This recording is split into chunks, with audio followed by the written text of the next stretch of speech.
আসসালামু আলাইকুম সুপ্রিয় দর্শক।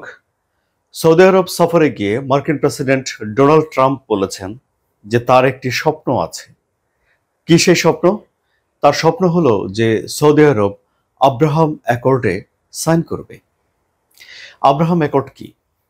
এটিকে আমরা ধরুন ইব্রাহিম চুক্তিও বলতে পারি। হজরত ইব্রাহিম আলাইসাল্লাম তিনটি ধর্মের মানুষের জন্য গুরুত্বপূর্ণ। ইহুদি ধর্মাবলম্বীদের কাছে, খ্রিস্টান ধর্মাবলম্বীদের কাছে, মুসলিমদের কাছে তো বটেই। কেন গুরুত্বপূর্ণ সুপ্রিয় দর্শক, সে বিষয়টি আপনারা জানেন, আমি এটি বললাম না। 2020 সালে একটা চুক্তি ডোনাল্ড ট্রাম্পের উদ্যোগে যুক্তরাষ্ট্রের মধ্যস্থতায় আরব বিশ্বে হয়েছিল। সেই চুক্তিটিকে বলা হয় আব্রাহাম অ্যাকর্ড।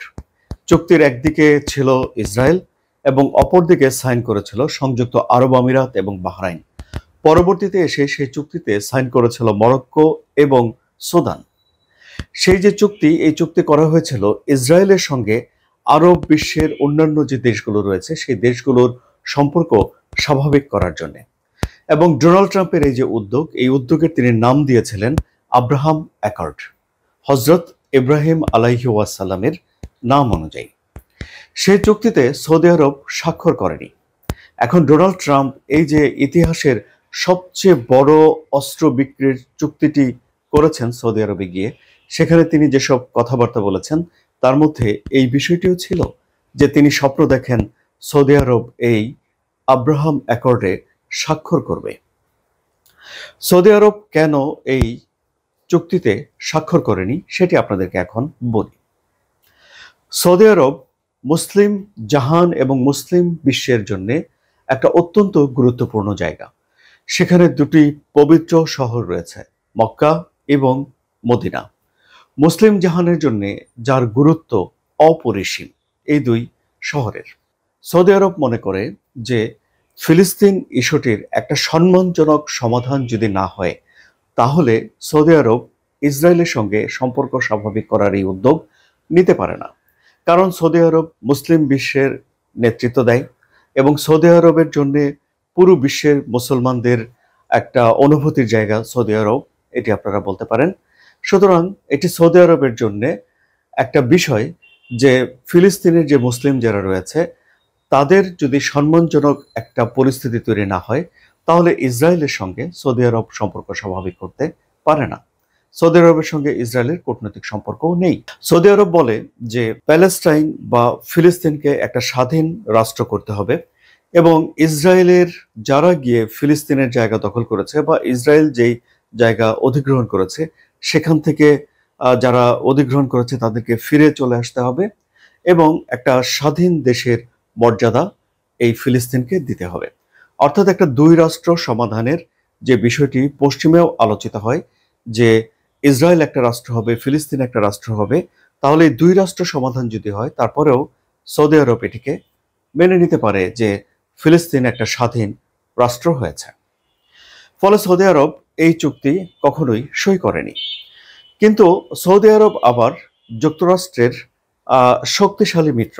এই যে ইতিহাসের সবচেয়ে বড়, সবচেয়ে বেশি পরিমাণ অস্ত্র বিক্রির যে ঘটনা এবং সৌদি আরবের ডিফেন্সকে মোটামুটিভাবে এক ধাপ উন্নীত করে ফেলার যে যে চুক্তি সই হয়েছে এখন ডোনাল্ড ট্রাম্পের সফরের মধ্য দিয়ে, এ থেকে আপনারা নিশ্চয়ই বুঝতে পারছেন যে সবসময় যুক্তরাষ্ট্র এবং সৌদি আরবের সম্পর্ক ভালো রাখার পক্ষেই দুই দেশ থাকে।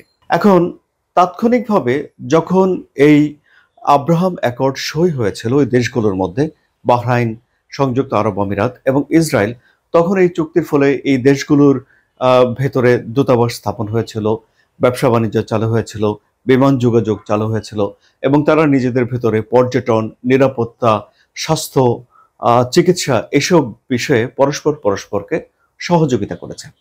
এখন যুক্তরাষ্ট্র বারবারই চেয়ে আসছে যে সৌদি আরব যেন এই আব্রাহাম অ্যাকর্ডে স্বাক্ষর করে এবং পশ্চিমা বিশ্লেষকরা এরকম বলে থাকেন যে 2023 সালের আগে মনে হয়েছিল যে সৌদি আরব হয়তো আব্রাহাম অ্যাকর্ডে স্বাক্ষর করে ফেলবে, কিন্তু এরপরেই আসে 2023 সালের অক্টোবর, যে 7 অক্টোবরে হামাস ইসরায়েলে একটা হামলা করে, সেখানে 1200-র মতো ইসরায়েলের নাগরিক মারা যায়, 251 জনের মতো মানুষকে ধরে নিয়ে যায় হামাস, যাদেরকে তারা জিম্মি করে এবং এর পর দিনই ইসরায়েলের প্রধানমন্ত্রী বেনিয়ামিন নেতানিয়াহু ঘোষণা করেন যে তিনি হামাস নির্মূল না করা পর্যন্ত এবং জিম্মিদেরকে সুস্থভাবে দেশে ফিরিয়ে না আনা পর্যন্ত তিনি একটা যুদ্ধ চালিয়ে যাবেন এবং তিনি চরম যুদ্ধ শুরু করেন।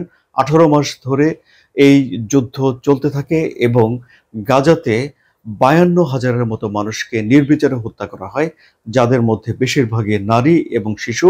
বিশ্বজুড়ে এই ঘটনায় ব্যাপক প্রতিক্রিয়া হয় এবং ইসরায়েলের বিরুদ্ধে ব্যাপক প্রতিবাদ জানানো হয় এবং ইসরায়েলের বিরুদ্ধে গাজায় গণহত্যা চালানো এবং ক্ষুধাকে যুদ্ধের অস্ত্র হিসেবে ব্যবহার করার অভিযোগ আনা হয়। এই ঘটনার পর সৌদি আরব আর সেই ইব্রাহিম অ্যাকর্ড বা সেই চুক্তিতে সই করার প্রসঙ্গ থেকেই দূরে চলে আসে, বা এটিকে এখন আর সৌদি আরব কোনো রকম আলোচনার মধ্যেই রাখছে না।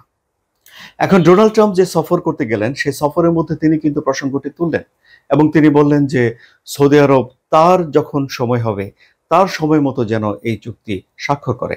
অর্থাৎ ইসরায়েলের সঙ্গে আরব বিশ্বের দেশগুলোর সম্পর্ক স্বাভাবিক করার যে চিন্তাভাবনা, সেই চিন্তাভাবনা কিন্তু এই সফরেও ডোনাল্ড ট্রাম্পের মাথায় রয়ে গেছে, সেটি আমরা তার এই কথা থেকে বুঝতে পারছি।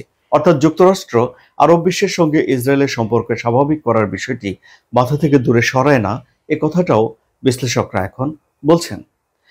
এই যে যখন ইব্রাহিম অ্যাকর্ড করা হয়েছিল, তখন ফিলিস্তিন এবং ফিলিস্তিনের পক্ষে শক্তি অনেকে বলেছে যে এটা এক ধরনের বিট্রায়াল, এক ধরনের প্রতারণা করা হচ্ছে, যে ফিলিস্তিনের মানুষের সমস্যার সমাধান না করে ইসরায়েলের সঙ্গে আরব বিশ্বের সুসম্পর্ক তৈরি করার যে উদ্যোগ নেওয়া হয়েছে, এটিকে তারা ভালো চোখে দেখেনি এবং এই চুক্তির প্রবল বিরোধিতা করেছিল ইরান। কারণ ইরান ইসলামী বিপ্লবের পরে মনে করে যে ইসরায়েল যে দেশটি এখানে আছে, দেশটি আসলে অবৈধ।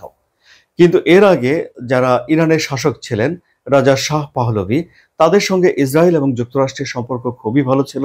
এমনকি সেই সময়ে তারা পারমাণবিক কর্মসূচিও চালু করেছিল ইরানের যুক্তরাষ্ট্রের সহায়তায়। কিন্তু ইসলামিক বিপ্লবের পরে পরিস্থিতি সম্পূর্ণ বদলে যায় এবং ইসরায়েলের অস্তিত্বই ইসলামী বিপ্লব পরবর্তী ইরান স্বীকার করে না।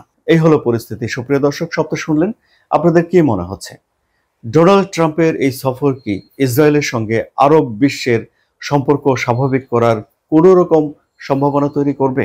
আপনাদের মন্তব্য কমেন্টে জানান। আলোচনা যদি ভালো লাগে তাহলে সাবস্ক্রাইব করে চ্যানেলের সঙ্গে থাকুন।